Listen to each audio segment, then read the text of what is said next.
আসসালামু আলাইকুম দর্শক, ওয়েলকাম টু শাহিনস কিচেন। আজকে আমি রান্না করব পাট শাক। আর এভাবে রান্না করলে পাট শাক কখনো তিতা হবে না। আর এটা গরম ভাতের সাথে জাস্ট অসাধারণ লাগে। এখানে আমি কিছু টিপস দিয়ে দিব যেভাবে এটা রান্না করলে অনেক বেশি মজাদার হবে। তো চলুন কথা না বাড়িয়ে শুরু করা যাক। প্রথমে এখানে আমি 2 আটি পাট শাক নিয়ে নিয়েছি। আপনারা মিষ্টি পাট শাক আর তেতা পাট শাক দুটা একত্রে মিক্স করে কিনতে পারেন। তো এখানে আমি একটা প্যান বসিয়ে এর মধ্যে পরিমাণ মতো লবণ দিয়ে দিয়েছি। এখানে প্রায় আমি 1 চা চামচের মতো লবণ দিয়েছি। এবার এটাকে ভালো করে টেলে নিচ্ছি। আমি যেভাবে রান্না করছি আপনারা যদি সেম প্রসেসটা ফলো করেন তাহলে আপনাদের পাট শাক হবে অসাধারণ। তো এর মধ্যে আমি ধুয়ে রেখে পানি ঝরিয়ে রেখেছিলাম সেই পাট শাকগুলো এখানে আমি দিয়ে দিলাম। এবার এর মধ্যে আমি একটু পানি অ্যাড করে দিচ্ছি। এখানে আমি 1/3 কাপ পানি অ্যাড করেছি। তো এটাকে আমি ঢাকনা দিয়ে ঢেকে রাখবো প্রায় 10 মিনিটের মতো। আমি এটাকে লো হিটে প্রায় 10 মিনিটের মতো সিদ্ধ করে নিচ্ছি। 10 মিনিট পর দেখতেই পাচ্ছেন এর থেকে কতটা পানি উঠেছে। এরই মধ্যে আমি শাকটাকে ভালো করে সিদ্ধ করে নিচ্ছি। দর্শক, আপনারা যদি আমার চ্যানেলে নতুন হয়ে থাকেন তাহলে অবশ্যই আমার চ্যানেলটিকে একটি সাবস্ক্রাইব করে পাশে থাকবেন। আর আমার ভিডিওগুলো সবার আগে আপডেট পেতে অবশ্যই আমার চ্যানেলে সাবস্ক্রাইব বাটনের পাশে বেল আইকনটিতে প্রেস করে দিবেন। এতে করে আমার সকল রেসিপি আপনাদের কাছে চলে যাবে। শাকটা প্রায় সিদ্ধ হয়ে এসেছে। এর মধ্যে আমি আরও 5 মিনিটের মতো এটাকে ঢেকে রাখছি। ফিরে আসলাম 5 মিনিট পর। দেখতেই পাচ্ছেন শাকটা একেবারেই সিদ্ধ হয়ে গিয়েছে। এই পর্যায়ে শাকটাকে আপনারা অবশ্যই ছাঁকুনি দিয়ে ছেঁকে নেবেন যাতে করে অবশিষ্ট পানিগুলো ঝরে যায়। তো আমি এখানে একটি ছাঁকুনির সাহায্যে পানিগুলি ঝরিয়ে নিচ্ছি। এরপর আরেকটা ফ্রাই প্যানে আমি প্রায় 3 টেবিল চামচের মতো তেল ইউজ করছি। তেলটা যখন সামান্য গরম হয়ে আসবে এর মধ্যে আমি 3টা শুকনো মরিচ দিয়ে দিচ্ছি। এবার শুকনো মরিচটাকে ভালো করে ভেজে নিচ্ছি। শুকনো মরিচটা থেকে এর মধ্যে খুব সুন্দর একটা ফ্লেভার আসবে। আমি শুকনো মরিচটাকে ভালো করে এর মধ্যে ভেজে এখানে অ্যাড করে দিব মিডিয়াম সাইজের 2টা রসুন কুচি। রসুন কুচিটা হালকা করে আমি ভেজে নিচ্ছি।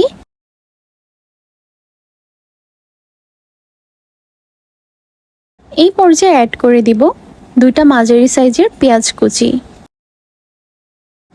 এবার এটাকে ভালো করে ভেজে নিতে হবে যতক্ষণ না পর্যন্ত গোল্ডেন ব্রাউন কালার হচ্ছে। এটাকে ভালো করে আমি ভেজে নিচ্ছি।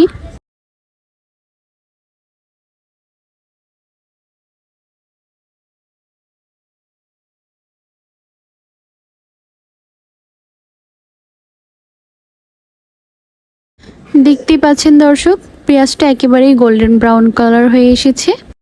পেঁয়াজটাকে যত বেশি ভাজবেন শাকটা খেতে তত বেশি মজার হবে। তো আমি আরও কিছুক্ষণ নেড়েচেড়ে একটু ভেজে নিচ্ছি।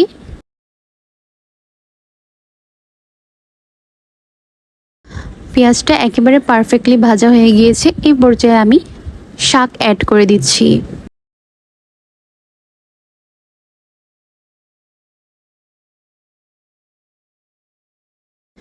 এবার এটাকে ভালো করে আমি মিক্স করে নেড়েচেড়ে দিচ্ছি। একেবারে যে পর্যন্ত না ঝরঝরা হয় ওই পর্যন্ত আমি নাড়তে থাকবো।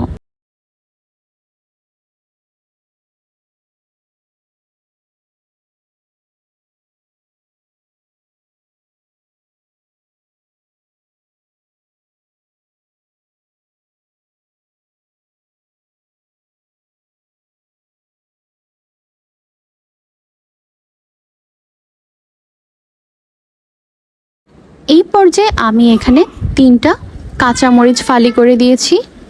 এতে করে কাঁচামরিচের ফ্লেভারটা অ্যাড হবে প্লাস হালকা একটু ঝাল হবে। তো এভাবে আমি আরও কয়েক মিনিট ভেজে নিচ্ছি।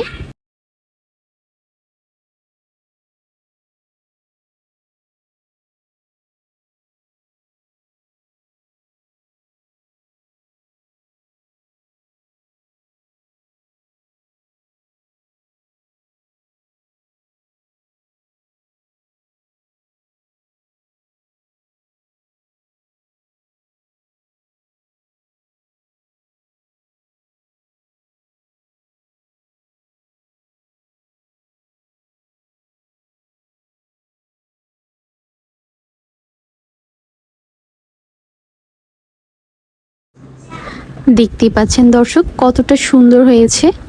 এটা দেখতে না যত বেশি সুন্দর, খেতে তার থেকে অনেক বেশি মজাদার। এই শাকটাকে যদি আপনারা গরম ভাতের সাথে খান তাহলে খেতে অনেক বেশি ভালো লাগবে। সবার সুস্থতা কামনা করছি, সবাই অনেক বেশি ভালো থাকবেন। সবাইকে ধন্যবাদ। আসসালামু আলাইকুম।